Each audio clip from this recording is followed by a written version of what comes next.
Hello CTN, তোমাদের সবাইকে the পলিটিগুরু ফ্যামিলিতে আবারও স্বাগত জানাচ্ছি।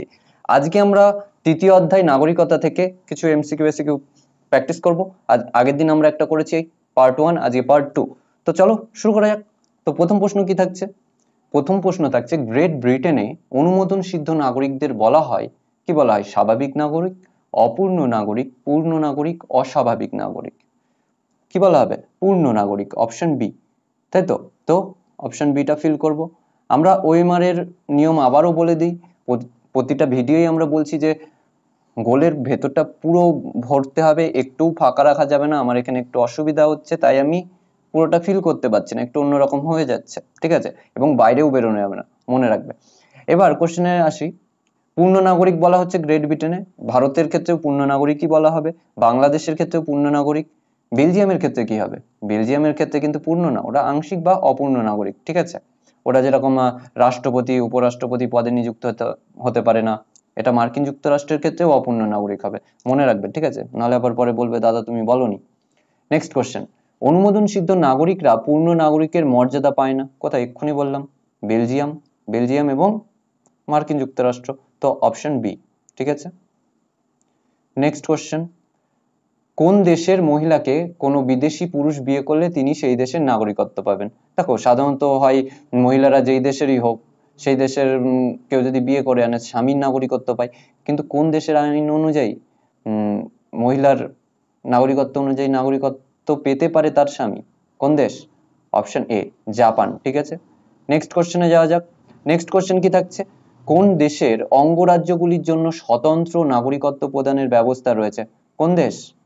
মার্কিন যুক্তরাষ্ট্র, ঠিক আছে? দ্বিনাগরিকত্ব রয়েছে, যেরকম অঙ্গরাজ্যগুলোর জন্যও আলাদাভাবে নাগরিকত্ব পায় এবং কেন্দ্রের জন্যও আলাদাভাবে তারা নাগরিকত্ব পায়, ঠিক আছে? তো দ্বিনাগরিকত্ব প্রচলন আছে, কিন্তু ভারতের ক্ষেত্রে কিন্তু সেটা রয়েছে নেই। ভারতে এক নাগরিকত্ব, তুমি ভারতীয়, কোন পশ্চিমবঙ্গবাসী নয়, ঠিক আছে? বা পশ্চিমবঙ্গবাসী নিশ্চয়ই, কিন্তু তোমার নাগরিকতার পরিচয় পশ্চিমবঙ্গবাসী হিসেবে হবে না, ভারতীয় হিসেবে হবে, ঠিক আছে? তো এখানে অপশন সি, ঠিক আছে? নেক্সট কোশ্চেন, ভারতীয় নাগরিক হওয়ার জন্য আবেদনকারীকে ভারতীয় সংবিধানের স্বীকৃত 22টি ভাষার মধ্যে কয়টি ভাষা অবশ্যই জানতে হবে? কয়টি? মানে কেউ ধরো অনুমোদন নেবে, তার কয়টি ভাষা জানতে হবে? 22টি ভাষা রয়েছে, বাংলা, হিন্দি, ইংরেজি, আরো অনেকগুলো রয়েছে, তামিল, এরকম বেশ কয়েকটা ভাষা রয়েছে, ঠিক আছে? কয়টি ভাষা জানতে হবে? সবগুলো, তাই না? একদম নয়, যে কোনো একটি জানলেই হবে, ঠিক আছে? নেক্সট কোশ্চেনে যাওয়া যাক। ব্যষ্টিগত ভাবে অর্জিত নাগরিকতাকে কয়টি ভাগে ভাগ করা যায়? ব্যষ্টিগত বা ব্যক্তিগত দুটোই হবে, ঠিক আছে? কয়টি? দুইটি ভাগে। কি কি? এক হচ্ছে পূর্ণ আর একটা হচ্ছে অপূর্ণ। তো অপশন ডি হবে। ভারতে কিন্তু যারা অনুমোদন নেয় তাদেরকে পূর্ণ নাগরিকতার মর্যাদা দেওয়া হয়, কিন্তু মার্কিন যুক্তরাষ্ট্র এবং বেলজিয়ামে দেওয়া হয় না।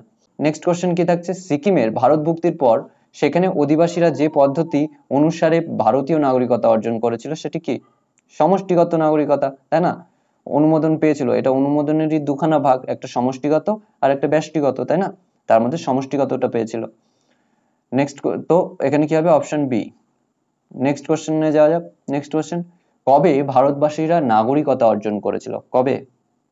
1950 সালের 26শে জানুয়ারি, যেদিন থেকে সংবিধান চালু হয়। তার আগে যে পার্টিশনের ব্যাপারগুলো ছিল তাই জন্য তারা জাস্ট দেশবাসী হিসেবে ছিল, ঠিক আছে? তো অপশন ডি। আমরা ওই যে প্রজা ছিলাম 1947-এর 15ই আগস্ট আগে, সেই প্রজা ট্যাগটা আমাদের উপর থেকে সরে যায়, ঠিক আছে? কিন্তু আমরা প্রকৃত নাগরিকতা পাই 1950 সালের 26শে জানুয়ারির পর, ঠিক আছে? নেক্সট, ভারতবাসীদের মধ্যে যাদের ভোটাধিকার নেই তাদেরকে বলা হয় কি? বলা হয় তাদেরকে বলা হয় দেশবাসী। দেখো বিদেশি বলা হবে না, কারণ আমাদের দেশে অনেক নাগরিক রয়েছে, যেরকম যারা মাইনর, তোমাদের বয়স যাদের 18-র নিচে ভোট হয়নি তাদের জন্য বিশেষ করে, তারা কিন্তু নাগরিক কিন্তু অপূর্ণ, তো তাদেরকে আমরা কি বলবো? দেশবাসী বলবো। এবং এছাড়া বিদেশিদেরও ভোট অধিকার নেই, সেই অনুসারে আমরা দেশবাসী বলবো। নেক্সট, ভারতীয় নাগরিকত্বের নিয়ম কানুন সংক্রান্ত যাবতীয় ক্ষমতা কাকে প্রদান করা হয়েছে? মানে ভারতীয় নাগরিকতা নিয়ে যে কোনো আইন প্রণয়ন করা থেকে শুরু করে এভরিথিং কার উপরে দেওয়া হয়েছে? জনগণকে না, বিচার বিভাগকেও নয়, সরকারকেও নয়, পার্লামেন্টকে, ঠিক আছে? সি। নেক্সট কোশ্চেন, ভারতীয় সংবিধানের কোন অংশে ভারতীয় নাগরিকতা সম্পর্কে আলোচনা করা রয়েছে? কোন অংশে? দ্বিতীয় অংশে, পার্ট 2, তাই না? Option B. নেক্সট কোশ্চেন, ভারতের সংবিধানের কত নম্বর ধারা সমূহে ভারতীয় নাগরিকতা সম্পর্কে আলোচনা করা হয়েছে? পার্ট 2 তে করা হয়েছিল, তো কত নম্বর ধারায়? 5 থেকে 11 নম্বর ধারা, ঠিক আছে? Option B. নেক্সট কোশ্চেন, 1955 খ্রিস্টাব্দে ভারতের নাগরিকত্ব আইনে কটি ধারা ছিল? কয়টি জানো? 19টি ধারা ছিল, ঠিক আছে? 1955 সালে প্রথম নাগরিকত্ব আইন সংশোধন হয়, ওই যে ক্ষমতা দিয়েছিল মূল সংবিধানে, তাই না? এবং সেই অনুসারে পার্লামেন্ট 1955 সালে সর্বপ্রথম আইন প্রণয়ন করে। ভারতের নাগরিকত্ব অর্জনের জন্য আবেদন করার পূর্বে আবেদনকারীকে অন্তত কত বছর ভারতে বসবাস করতে হবে জানো? 10 বছর, অপশন বি। নেক্সট কোশ্চেন, ভারতে অর্জিত নাগরিক ছিলেন, অর্জিত নাগরিক কে? Mother Teresa, option A. Next question, নাগরিকদের কর্তব্যকে কটি ভাগে ভাগ করা যায়? কয়টি জানো? এটি হচ্ছে 2টি। কি কি? একটা আইনগত কর্তব্য আর একটা নৈতিক কর্তব্য, ঠিক আছে? তো অপশন সি। নেক্সট কোশ্চেন, নাগরিকদের পক্ষে ভোট দান বাধ্যতামূলক কোথায়? কোথায়? সুইজারল্যান্ডে, ঠিক আছে? করতে হবে তো, হ্যাঁ। নেক্সট কোশ্চেন, পাকিস্তান থেকে আগত ব্যক্তিদের নাগরিকতা প্রদানের শর্তাবলী নিয়ে আলোচনা করা হয়েছে কোথায়? 5 থেকে 11তে সাধারণত আমাদের নাগরিকতা সম্পর্কে বলা হয়েছিল, তার মধ্যে 6 এবং 7 নম্বর ধারায় কি বলা হয়েছিল? পাকিস্তান থেকে কেউ আসলো বা পাকিস্তানে গিয়ে আবার ফিরে আসলো, এরকম সিচুয়েশন কে ডিল করা হয়েছে 6 এবং 7 নম্বর ধারায়, ঠিক আছে? তো অপশন বি, ঠিক আছে? নেক্সট কোশ্চেন, জাতীয় সংবিধানের 11 নম্বর ধারা অনুসারে ভারতীয় সংসদ নাগরিকতা আইন প্রণয়ন করেছিল কবে? হয়েছে 1955 বললাম, তো অপশন ডি। দেখো, এই যে 11 নম্বর ধারা অনুসারে কিন্তু ভারতীয় পার্লামেন্টের উপরে এই নাগরিকতা আইন পরিবর্তন বা চেঞ্জ করার পারমিশন দেওয়া হয় বা ক্ষমতা দেওয়া হয়, ঠিক আছে?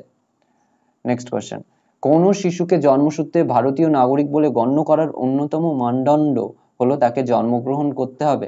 একটু ছোট হয়ে গেছে, ঠিক আছে? তো একটু বুঝে নাও। তো অপশন এ বলছে 1950 সালের 26শে জানুয়ারি বা তারপরে, কিন্তু 1987 সালের 1 জুলাইয়ের আগে। অপশন বি বলছে 1950 সালের 20 জানুয়ারি বা তার পরে, ঠিক আছে? আর একটা অপশন সি কি বলছে? 1950 খ্রিস্টাব্দের 26শে জানুয়ারি বা তারপরে। আর অপশন ডি বলছে 1947 সালের 15ই আগস্টের পরে। দেখো, এটা হবে 1950 সালের 26শে জানুয়ারি বা তার পর, কিন্তু 1987 সালের 1 জুলাইয়ের আগে, ঠিক আছে? তো অপশন এ এটার সঠিক উত্তর, ঠিক আছে? তো আজকে এই পর্যন্তই, আবার দেখা হচ্ছে পরের ক্লাসে। আর কোনো প্রশ্ন থাকলে করো, বন্ধুদের কাছে শেয়ার করে দাও, আর কি বলবো, সাবস্ক্রাইব করে দিও, ঠিক আছে, যদি না করে থাকো।